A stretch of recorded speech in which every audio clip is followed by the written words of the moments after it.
अंतरराष्ट्रीय युवा विद्वान, जैन दर्शन में यूनिवर्सिटी टॉप व गोल्ड मेडलिस्ट, जैन सिद्धांत एवं न्याय विषयों को सरलता से समझाने वाले, यूएसए, इंग्लैंड, ऑस्ट्रेलिया आदि अनेक देशों में जैन धर्म की महती प्रभावना करने वाले, पंडित टोडरमल पुरस्कार, युवा विद्वत रत्न आदि अनेक पुरस्कारों से सम्मानित मूर्धन्य विद्वान डॉक्टर संजीव कुमार गोधा जयपुर द्वारा जानिए धर्म का मर्म।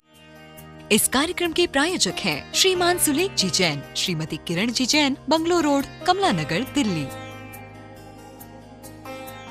सर्वसत्वेषु हि समता सर्वाचरणानां परमाचरण। क्या कह रहे हैं नीति वाक्यामृत में? समस्त प्राणियों पर दया करना धार्मिक कर्तव्यों में प्रधान कर्तव्य है। और कहा भी है, लो और सुनो एक के बाद एक। सुभाषित रत्न संदोह का सुनिए जरा चर्चा। सुभाषित रत्न संदोह में क्या कहते हैं? 2-3 श्लोक प्रस्तुत कर दिए सुभाषित रत्न संदोह के। बड़ा सुंदर छंद है। सतत विषय सेवा विवलीभूत चित्त है, शिव सुख फलदात्री प्राण्य हिंसां विहाय, श्रयति पशुवधादिम यो नरो धर्ममाज्ञ, प्रपिबति विषमुग्रम सोमृतं वै विहाय। पशुवध पर्योष्यन्मत्य मांसादि सेवा, वितरति यदि धर्मं सर्वकल्याण मूलम्। निगदत मतिमन्तो जायते केन पुंसां, विविध जनित दुःखाश्वभ्रभ्रनिन्दनीया, विचलति गिरिराजो जायते शीतलोग्नि, स्तरति पयसि शैलः स्याच्छशीतीव्रतेजः, उदयति दिशि भानुः पश्चिमायां कदाचित्, न तु भवति कदाचित् जीवघातेन धर्मे। क्या कह रहे हैं भाई साहब? बड़ी सुंदर पंक्तियां यहाँ कह दी है। एक एक शब्द कितना सुंदर है। क्या बहुत ही सुंदर वचन हैं, वचनामृत हैं। बड़े पंडित जी साहब के नीति वचन, जीवन पथ दर्शन, ये भी बड़े सुंदर सुंदर हैं। एक एक बातें इतनी गजब गजब की लिखी है। सब जीवन पथ दर्शन के नाम से हैं नीति वचन। आप पढ़ो, देखो, सुनो। और ये तो सुनने पढ़ने के लिए नहीं है, ये तो गुनने के लिए है। एक एक वाक्य ऐसा होता है जिसे गुना जाता है। क्या हमारे श्रेणिक जी हैं, श्रेणिक जी भी वाक्य इस तरह के निकालते हैं। रोजाना कितने समय से आते हैं श्रेणिक जी के 10 वाक्य रोजाना। तो एक एक वाक्य अच्छे सोच समझ के चिंतन से निकालते हैं। बहुत सारी बड़े पंडित जी के इधर उधर से सुन करके जो भी उनके चिंतन में आती है बातें, लेकिन बड़े मार्मिक होती है बातें, विचारणीय बातें हैं। अब अपन तो ऐसे चर्चा करते हैं। अभी 1 घंटे के अंदर से यदि अपने नीति वाक्य निकालो तो 10-5 वाक्य ऐसे निकल जाएंगे जो अच्छे नीति वाक्य होंगे रोजाना के प्रवचनों में से। डेली कितनी तरह की बातें आती है, तो कोई एक वाक्य ऐसा पंच लाइन जैसी जो कितने जीवन को झकझोर देने वाली लाइनें होती है भाई साहब। बहुत महत्वपूर्ण बातें हैं। चलिए इसमें इन 3 श्लोकों के अर्थ में सुभाषित रत्न संदोह में जितनी बातें कही हैं, इनमें क्या क्या बातें कहते हैं देखिए। अर्थ लिख रहे हैं। निरंतर, ओहो, निरंतर पंचेंद्रियों के विषयों के सेवन से व्याकुल चित्त वाला जो मनुष्य मोक्ष सुख देने वाली प्राणियों की अहिंसा दया को छोड़कर जीव हिंसा को धर्म समझकर उसमें प्रवृत्त होता है, वह मूर्ख अमृत को छोड़कर विष जहर पीता है। क्या क्या क्या कठोरता से बात कह रहे हैं। क्या सुनिए बातें क्या कह रहे हैं। एक एक वाक्य कितने गजब गजब के वाक्य हैं। क्या जहर पी रहे हैं, जहर। पंचेंद्रिय विषयों के सेवन से व्याकुल चित्त वाला, ओहो, व्याकुलित है, व्याकुलित है चित्त, चित्त अत्यंत व्याकुलित है, आकुलता व्याकुलता से ग्रस्त है। बोलो क्या कह रहे हैं। ये व्याकुल चित्त वाला जो मनुष्य मोक्ष सुख देने वाले क्या हैं? अहिंसा, दया। इसको छोड़कर दया छोड़ दी, अहिंसा छोड़ दी, विचार विवेक नहीं है, अहिंसा धर्म का विचार विवेक नहीं है, वह हिंसा को धर्म समझकर प्रवृत्त होता है। अरे अरे, दीपक जलाओ, आरती करो, घुमाओ, क्या क्या करो ऐसा, धूप बत्ती करो, दिया जलाओ, धूप चढ़ाओ, हवन करो, अनुष्ठान करो, है ये गल्ले को दिखाओ, ऐसे ऐसे अगरबत्ती घुमाओ, और अगरबत्ती घुमा करके इसकी धुआं अपने तिजोरी के अंदर थोड़ी सी धुआं जानी चाहिए, इससे धन आएगा। ऐसे ऐसे घुमाता है, फिर ऐसे ऐसे तिजोरी के अंदर थोड़ी सी हवा फेंकता है, उसकी धूप धुआं जाने देता है उसकी। ये क्या कर रहे हैं भैया? ये जैन धर्म है, जैन धर्म। ये जैन धर्म ये कह रहे हैं रंच मात्र हिंसा में धर्म नहीं हो सकता है, रंच मात्र हिंसा में धर्म नहीं हो सकता है, किंचित मात्र हिंसा में धर्म नहीं हो सकता है। हिंसा में धर्म यदि किसी व्यक्ति ने मान लिया, कोई व्यक्ति हिंसा में धर्म मान करके यदि बैठ गया, मान लीजिए हिंसा में धर्म मान करके यदि कोई व्यक्ति बैठ गया, तो उसके बारे में नीतिकार ये कह रहे हैं अमृत के प्याले को छोड़कर जहर को चुन लिया। संजय जी भाई साहब, अमृत के प्याले को छोड़कर जहर को चुन लिया। जहर को क्या कर रहा है, इसको पता ही नहीं है क्या अमृत होता है, क्या जहर होता है, कुछ पता नहीं है क्या। फिर सोच रहा है अरे अरे आ रहा है धन आएगा, किसी ने कुछ कह दिया और तैयार हो गया। बस इसको तो कहने वाले चाहिए। सुनील जी सर्राफ साहब, इतना सा कहने वाला कोई व्यक्ति मिल जाए कि अरे मैं ये बात बतला रहा हूँ, आप तो कुछ नहीं जी, आपको कुछ नहीं करना है, मैं इतना सा ताबीज़ दे रहा हूँ, इस ताबीज़ को आपको हमेशा जब भी घर से बाहर निकलो, दुकान पर जाओ तो अपनी जेब में रखना है, बस फिर देखना आप क्या होता है।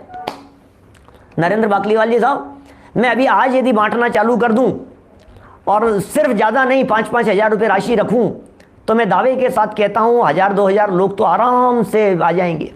क्या 2-5 करोड़ रुपए इकट्ठा करना मामूली बात है, बहुत आसानी से। कितने लाइन लगेगी? अरे पंडित जी कह रहे हैं, पंडित जी कह रहे हैं, अरे भाई अपना क्या 5100 रुपये में क्या जा रहा है यार, अपने बाप का क्या जा रहा है, जेब में रखा ही तो रखना है, क्या फ़र्क पड़ रहा है। क्या आपकी दुकान से ताबीज़ लेकर के जाते हैं क्या कर दुनिया है भैया, दुनिया है, ये दुनिया में ठगों की टोली है। चारों तरफ ठग ठग ठग बैठे हुए हैं, क्या करें। चारों तरफ ऐसी ऐसी लाइनें लगी हुई है, मूर्ख बनाने वाले भी हैं, मूर्ख बनने वाले भी हैं, क्या करें। सारे दुनिया भर में ये सब फैला हुआ है, कौन क्या करे, कौन समझाए, कौन बताए। हम थोड़ी बहुत बात बतलाते हैं तो हमारे दोस्त लोग कह रहे हैं यार तू कम बोला कर, क्या फ़ायदा है, जिसकी चल रही है चलने देना, जिनकी जो दुकान चल रही है चलने दे। हमारे आचार्य यदि ये सोचते कि चल रही है इनकी चलने दे, तो वे इतनी बातें क्यों लिखते ग्रंथों में। टोडरमल जी यदि ये सोच करके चले जाते इनकी चल रही है चलने दो, तो वे काहे को लिखते 5वां 6वां अध्याय। कुंदाचार्य यदि ये सोच लेते कि चल रही है चलने दे, तो वे कुंदाचार्य देव काहे को लिखते इतने दृढ़ता से, इतनी कठोरता से अष्टपाहुड़ ग्रंथ। गुणभद्राचार्य क्यों लिखते इतनी दृढ़ता और इतनी कठोरता से ये सारी बातें। कोई बात नहीं भैया, हम तो सच बात कहने से कभी नहीं चूकेंगे। जहां मौका आएगा हम तो सच्ची बात कहेंगे ही कहेंगे। हमको कछु भय नारे, सीधी सी बात है। हमें किसी से कुछ लेना देना नहीं है, हमें दुनिया से कोई अपेक्षा नहीं है। जिसे अपेक्षा नहीं उसे उपेक्षा का भय नहीं, जिसे उपेक्षा का भय नहीं फिर उसका कोई क्या बिगाड़ लेगा। सच्ची बात तो सच्ची बात है भैया, तीर्थंकरों की बात है। वीतरागी सर्वज्ञ परमात्मा देख रहे हैं, अनंत केवलियों का मार्ग है। वीतरागी संत कह करके चले गए हैं, सच्ची बात बराबर बतलाना। सच्ची बात क्या है? झूठी बातों को बतला बतला करके औरों को ठगना नहीं, बेवकूफ़ नहीं बनाना। ये धर्म का मार्ग ठगने का मार्ग नहीं है। अनंत बार ठगाए गए हैं और तकलीफ़ यह है धर्म के नाम पर ज़्यादा ठगाए गए हैं। धर्म के नाम पर श्रद्धा लुट जाती है। ये जीव श्रद्धा के कारण आकर के ठगाया जाता है, लुट जाता है, उसका यहाँ निषेध कर रहे हैं। ये कह रहे हैं ऐसा व्याकुल चित्त वाला, विषयों के सेवन में जिसका चित्त व्याकुल है, हिंसा कर रहा है और ये समझ रहा है इससे धर्म हो जाएगा। ओहो, उस व्यक्ति के लिए क्या उदाहरण दिया है, वह मूर्ख। अर्थ की तीसरी लाइन पढ़िए, वह मूर्ख अमृत को छोड़कर विष जहर पीता है। ओहो, अमृत को छोड़ करके जहर पी रहा है, क्या करें। परवध, पशुवध, सुनना नीचे की लाइनें, अरे बड़े गजब गजब के तर्क दिए हैं, उपमाएं दी हैं, नीतिकार हैं, गजब गजब की बातें कहते हैं।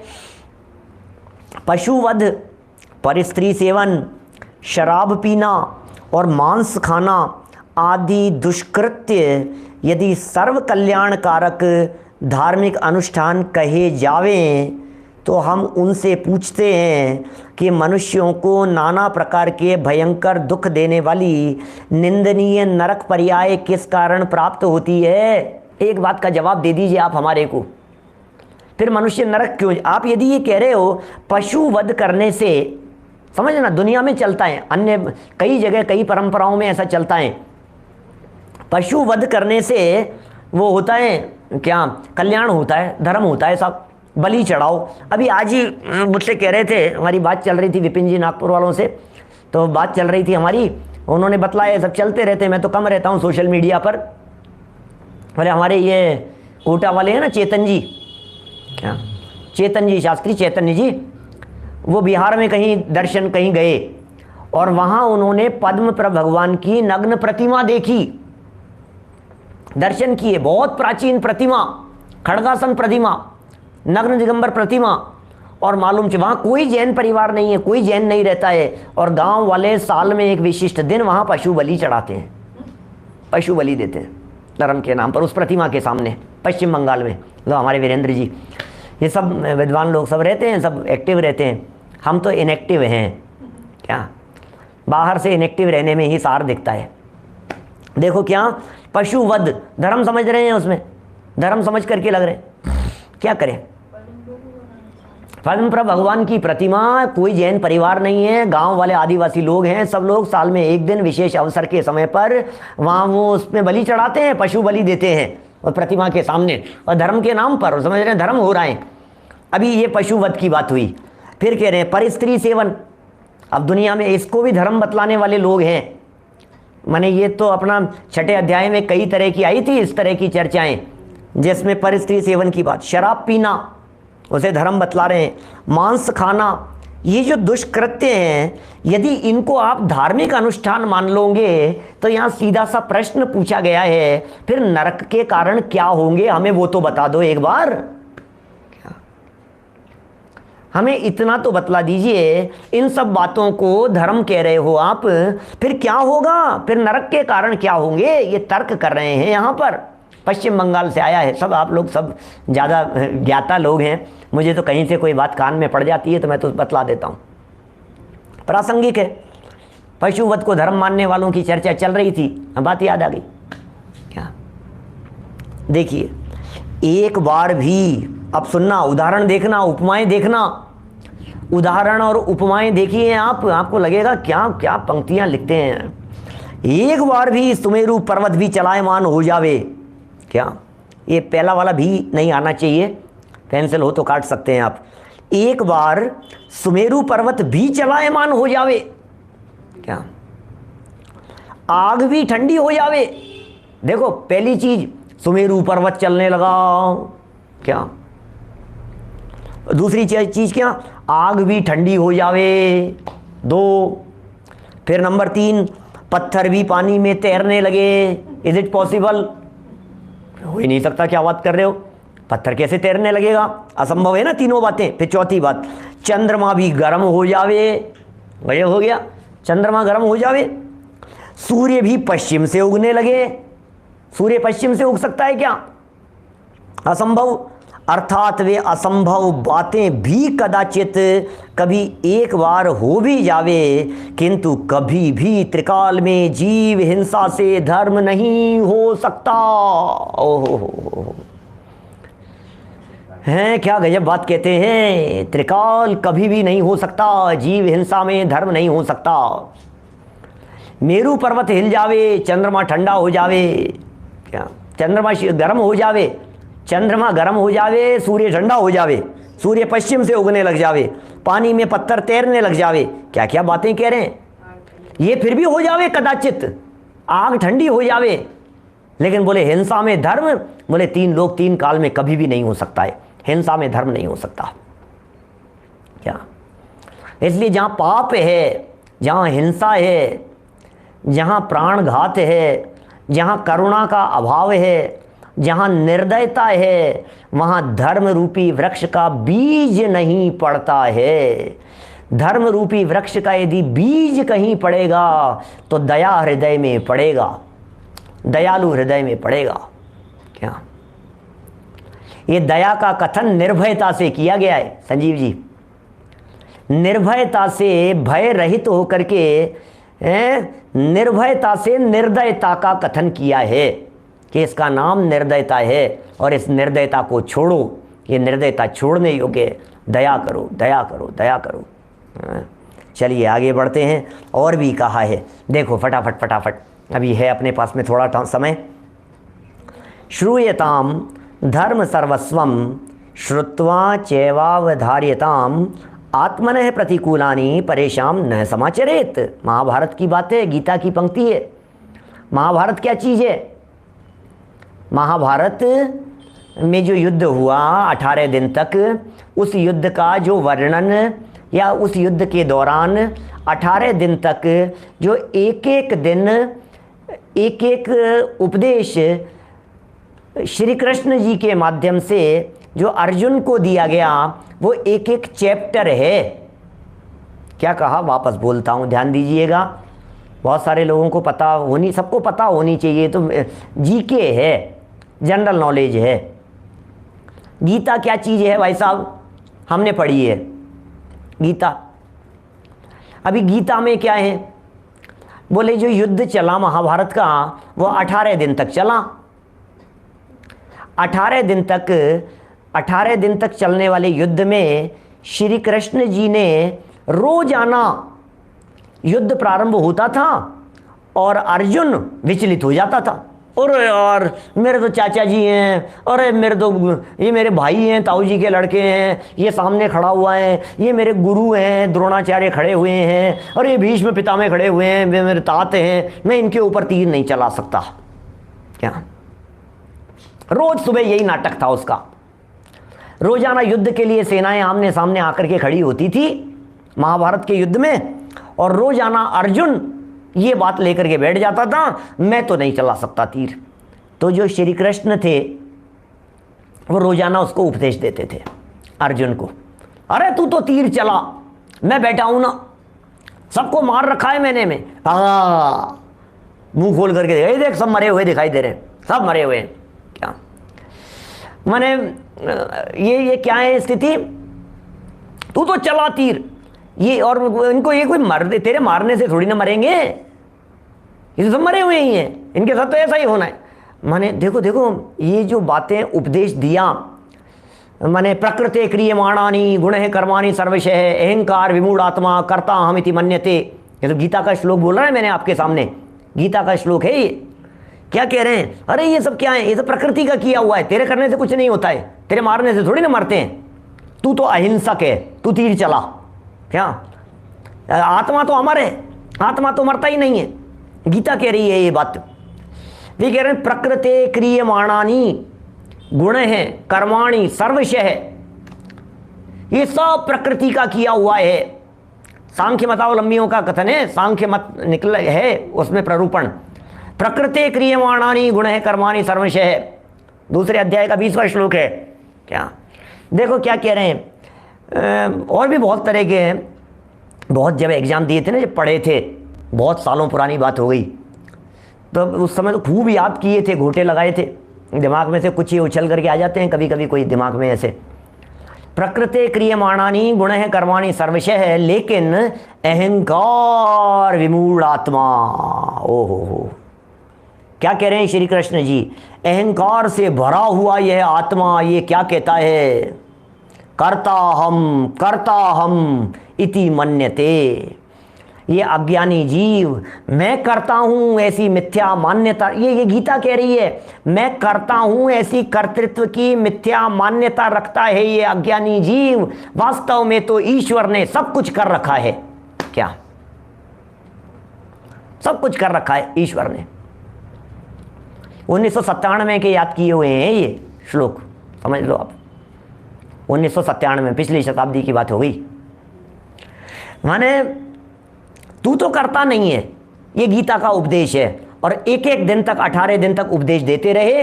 18 दिन तक दिया गया, श्री कृष्ण जी के माध्यम से दिया गया, अर्जुन को दिया गया उपदेश, वो है गीता।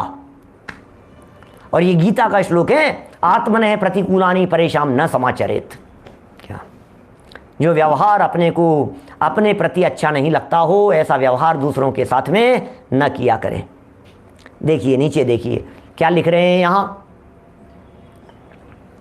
देखो, धर्म का सार यही है। एकांतवादियों की चर्चा है जी, मैं तो एक बात कह रहा हूं, उलझ मत जाना कहीं। हमने तो कंपैरेटिव स्टडी की थी, इसलिए पढ़ी थी। जैन दर्शन और गीता दर्शन में कंपैरेटिव स्टडी की, इसलिए पढ़ा हमने। तो कुरान बाइबल वगैरह भी थे हमारे कोर्स में, सब सारे दर्शन, पाश्चात्य दर्शन भी थे सब। लेकिन ये कोई व्यक्ति ये समझे कि उसमें धर्म की बात मिलेगी, इसलिए अपने को वो पढ़ना चाहिए, तो समय सार पढ़ो यदि पढ़ना हो तो। हमने आगम ग्रंथ कम नहीं है पढ़ने के लिए, इसलिए कहीं उलझ मत जाना इधर उधर। या तो इतनी ताकत हो पचाने की, नहीं तो फिर जिसको सुनोगे वो ही अच्छा लगने लगेगा। मेरे पिताजी साहब सामने बैठे हुए हैं, हमेशा एक बात कहते हैं, टीवी की स्क्रीन पर बैठ करके बोलने वाले कोई भी बाबा अच्छा ही बोलते हैं, सारे सब अच्छा ही बोलते हैं। क्योंकि वे वहाँ बैठ करके ये थोड़ी ना कहते हैं कि चोरी करो, वहाँ बैठ करके ये थोड़ी ना कहेंगे कि झूठ बोलना चाहिए, वहाँ बैठ करके ये थोड़ी ना कहेंगे कि कुशील व्यभिचार करना चाहिए, नहीं कहेंगे कोई भी। तो बात तो सुनने में आपको अच्छी लगेगी, हाँ नहीं जी बात तो अच्छी कह रहे हैं, नहीं बात तो अच्छी कह रहे हैं, लेकिन वो अच्छी बात के अंदर कर्तृत्व का जहर मिला हुआ है, तो पूरा ही जहर है। क्या समझ में आ रही है बात? यदि उसमें कर्तृत्व का जहर मिला हुआ है, यदि उसमें शुद्ध आत्म तत्व का अमृत नहीं है, तो फिर वो पूरा का पूरा जहर जैसा ही है। क्या, इसलिए बहुत सतर्क रहना, सावधान रहना, समझदारी रखना, विवेक सदा जागृत रहना चाहिए। धर्म का सार यही है कि इसे सुनकर निश्चय करो, जो कार्य हिंसा, विश्वासघात, धोखेबाजी, निंदा, चुगली, असत्य भाषण आदि अपने लिए कष्ट देने वाले समझते हो। किसी ने मेरे साथ में हिंसा की, किसी व्यक्ति ने मेरे साथ में धोखाधड़ी की, धोखेबाजी की, किसी व्यक्ति ने मेरी निंदा कर दी, किसी व्यक्ति ने मेरे लिए चुगली कर दी, किसी व्यक्ति ने मेरे सामने आकर के असत्य भाषण किया, यदि इन सब बातों को अपने लिए कष्ट देने वाला समझते हो क्या, तो क्या कह रहे हैं, वे कार्य दूसरों के साथ मत करो। यही दयालु धर्मात्मा का लक्षण है। ये सारे कार्य मत करो औरों के साथ भी, हमें भी अच्छे नहीं लगते। कोई व्यक्ति हमारे सामने झूठ बोलता है तो हमें अच्छा नहीं लगता है। हम भी नहीं बोले काला जी साहब, हम भी नहीं बोले। ये कह रहे हैं यहाँ दया अनुकंपा का लक्षण क्या है, जरा देखिए, फटाफट पढ़ता हूँ क्योंकि अब आ रही है असली दया की चर्चा। है अभी हमारे पास में 2-4 मिनट, थोड़ा सा पढ़ूंगा। देखिए, अनुकंपा कृपा ज्ञेया सर्व सत्येष्वनुग्रह मैत्री भावोथ माध्यस्थ नैशल्यम वैरवर्जनात् समता सर्वभूतेषु यानुकंपा परत्रसा अर्थतः भवानुकंपां याच्छन्य वत्सल्य वर्जनात्। पंचाध्यायी का है, पांडे राजमल जी लिख रहे हैं पंचाध्यायी में। क्या लिख रहे हैं देखो जरा, द्वितीय अध्याय 446 और 450 नंबर के श्लोक हैं। संपूर्ण प्राणियों में उपकार बुद्धि रखना अनुकंपा दया कहलाती है। सारे प्राणियों में अनुकंपा करो, दया करो, उपकार बुद्धि रखो, ये दया कहलाती है। संपूर्ण जीवों में मैत्री भाव रखना भी दया है। सत्वेषु मैत्री गुणिषु प्रमोदम, ये सब दया है। द्वेष बुद्धि को छोड़कर मध्यस्थ वृत्ति धारण करना भी दया है। शत्रुता छोड़ देने से संपूर्ण जीवों में शल्य रहित हो जाना, निष्कषाय भाव हो जाना भी अनुकंपा ही है। ओ कितने कितने अनुकंपा के अर्थ कर दिए। इस कार्यक्रम के प्रायोजक हैं श्रीमान सुलेख जी जैन, श्रीमती किरण जी जैन, बंगलो रोड, कमला नगर, दिल्ली।